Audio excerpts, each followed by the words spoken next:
Hello বন্ধুরা, সম্পার রান্নাঘরে তোমাদের স্বাগত। আজকে তোমাদের রান্না করে দেখাবো টমেটোর চাটনি। প্রথমে আমরা তেল গরম করে নিয়েছিলাম, এবার অল্প করে পাঁচফোড়ন দিয়ে দিলাম, সর্ষে দিয়ে দিলাম, শুকনো লঙ্কা দিয়ে দিলাম দেখলে। এবার আমরা 4টে টমেটো কেটে রেখেছিলাম, সেগুলো কুচি করে এবার দিয়ে দিলাম। আমরা একটু লবণ দিয়ে দেবো,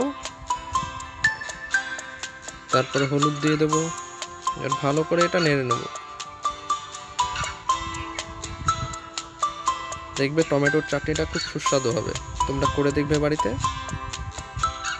এবার ঢেকে দিলাম, 10 মিনিট ঢাকনা তোলার পরে দেখছো কত সুন্দর সিদ্ধ হয়ে গেছে।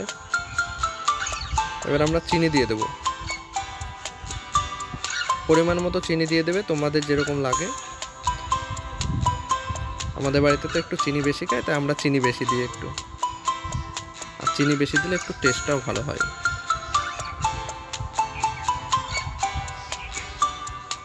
দেখেছো কি সুন্দর কালার চলে এসেছে।